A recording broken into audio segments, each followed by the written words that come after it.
డారస్ academy, this is Sunil.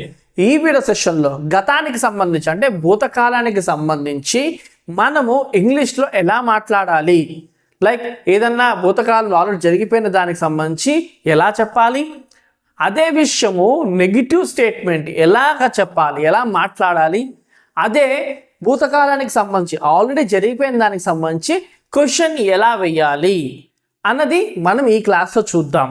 Okay, English రావడము అంటే అర్థము మనలో చాలా విషయం తెలిసినప్పటికీ అది బయటికి రావాలంటే మీరు ప్రాక్టీస్ చేయాలి. ఖచ్చితంగా మిర్రర్ ప్రాక్టీస్ మీకు ఉండి తీరాలి. నేను ఇప్పుడు చెప్పేటప్పుడు కూడా నాతో పాటు మీరు కూడా చెప్పండి, అప్పుడు మీకు మెదడులో ఉన్న ఇంగ్లీష్ నోట్లోకి వస్తుంది. సో సాధారణంగా ఏంటంటే మనం చాలా తెలుసుకుంటూ ఉంటాము, నేర్చుకుంటూ ఉంటాము, అదంతా మెదడులోనే ఉంటుంది. మనకి ఫైనల్ అవుట్పుట్ నోటితో అన్నప్పుడే మనం సక్సెస్ అయినట్టు. సో ఆ నోటితో అనాలి అంటే ప్రాక్టీస్ కావాలి, ఓరల్ ప్రాక్టీస్ ఎక్కువ కావాలి.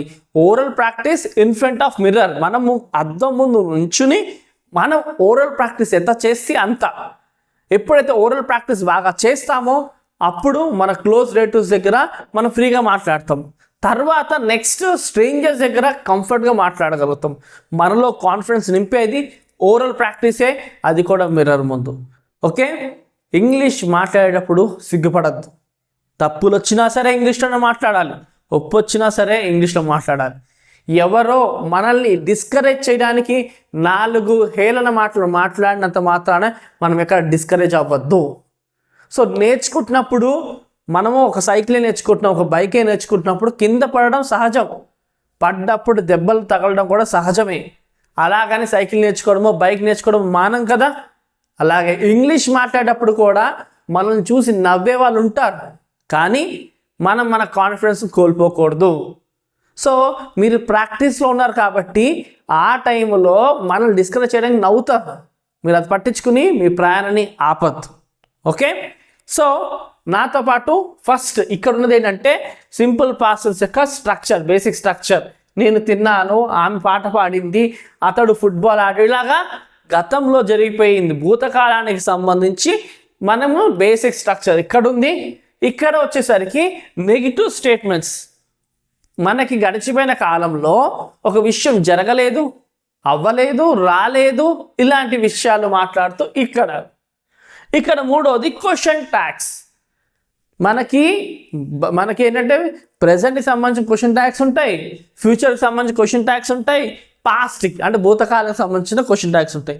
ఇది భూతకాలానికి అంటే మనం ఈరోజు క్లాస్ అంతా కూడా గడిచిపోయింది భూతకాలానికి సంబంధించి ఎలాగ సిచ్యువేషన్ని హ్యాండిల్ చేయాలో మనం డీల్ చేస్తున్నాం ఈ క్లాస్. ఓకే, సో నాతో పాటు చెప్పండి. సో ఇక్కడ చూడండి, ఐ ఏట్, నేను తిన్నాను. సో ఎవరితో అన్నా ఫ్రెండ్తో చెప్తున్నారు, ఐ ఏట్ రవి, నేను తినేశాను, నేను తిన్నాను రవి అని చెప్పేస్తున్నారు. ఐ ఏట్, నేను తిన్నాను. సో ఇదే సిచ్యువేషన్లో తిన్నాను కాబట్టి ఈరోజు ఐ ఏట్ అని చెప్పేశాను. సో నేను తినలేదు, అప్పుడేం చెప్తాను, I didn't eat. I didn't eat, నేను తినలేదు. ఓకే చెప్పండి, ఐ డింట్ ఈట్, నేను తినలేదు. ఓకే, సో ఇది మనల్ని ఎవరైనా ఆల్రెడీ గడిచిపోయిన దానికోసం అడిగితే మనం చెప్పే సమాధానం. సో మనం ఎదుటి వాళ్ళని ఎలా క్వశ్చన్ వేయచ్చు అన్నది ఇప్పుడు. Did you eat food? Okay, ఏంటి did you eat food? Okay, మీరు ఆహారం తిన్నారా? సో నువ్వు అన్నం తిన్నావని వాడచ్చు. అలా ఇది మర్యాదతో కూడింది. ఇది మనకి పెద్దలతో అయినా సరే, చిన్నలతో అయినా సరే, మనతో సమానులు అయినా సరే ఇదే స్టేట్మెంట్ వాడతాం. Did you eat food? Did you eat food మారేది తెలుగులోనే. అందుకే తెలుగే కొంత కాంప్లికేటెడ్ కానీ ఇంగ్లీష్ కాదు. ఓకే, సో మీరు ఆహారం తిన్నారా, నువ్వు ఆహారం తిన్నావా, లేదా మీరు భోజనం తిన్నారా, నువ్వు ఆహారం తిన్నావా, దీనికి అంతా కూడా ఇదే స్టేట్మెంట్. ఓకే, ఇదే question tag. Next, she song A song, ఆమె పాట పాడింది.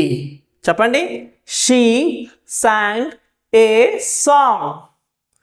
She sang a song. ఆమె పాట పాడింది.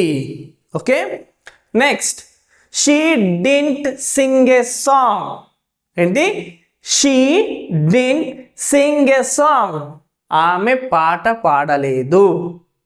ఓకే, ఆమె పాట పాడలేదు. క్లియర్గా అర్థమైంది కదా? So next, did she sing a song?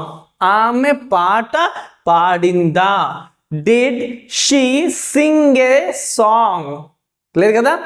So మనకి చూడండి, ఇక్కడ సాంగ్, ఏట్ ఇలాంటివి, కానీ ఇక్కడ మాత్రం ఈట్, సింగ్ అవే. ఇక్కడ మనం వాడే ఈ యాక్షన్ వర్డ్స్ సేమ్ ఉంటాయి. Okay, next, he played football. అతడు ఫుట్బాల్ ఆడాడు. ఓకే, ఏంటి? He played football. ఇక్కడ అతడు ఫుట్బాల్ ఆడాడు. ఓకే, అదే నెగిటివ్ స్టేట్మెంట్ అయితే హీ డిడ్ంట్ ప్లే ఫుట్బాల్. ఏంటి? He didn't play football. అతడు ఫుట్బాల్ ఆడలేదు. Next, did he play football? Did he play football? అతడు ఫుట్బాల్ ఆడాడా? Okay, did he play football? అతడు ఫుట్బాల్ ఆడాడా? ఓకే, సో ఇవి మీరు మిర్రర్ ప్రాక్టీస్ చేయండి. వీడియో ఇంకొకసారి వినండి. కావాలంటే ఓరల్ ప్రాక్టీస్ విత్ మిర్రర్ ముందు ఖచ్చితంగా నించుని మీరు ప్రాక్టీస్ చేయాలి. ఎవరికైనా స్క్రీన్ షాట్ కావాలంటే స్క్రీన్ షాట్ తీసుకోవచ్చు. ఓకే, సో ఈ క్లాస్ మీకు చాలా యూజ్ అయింది అనుకుంటున్నాను. ఖచ్చితంగా ఇంకో క్లాస్తో మనం కలుద్దాం. Thank you for watching. Do share and subscribe our channel.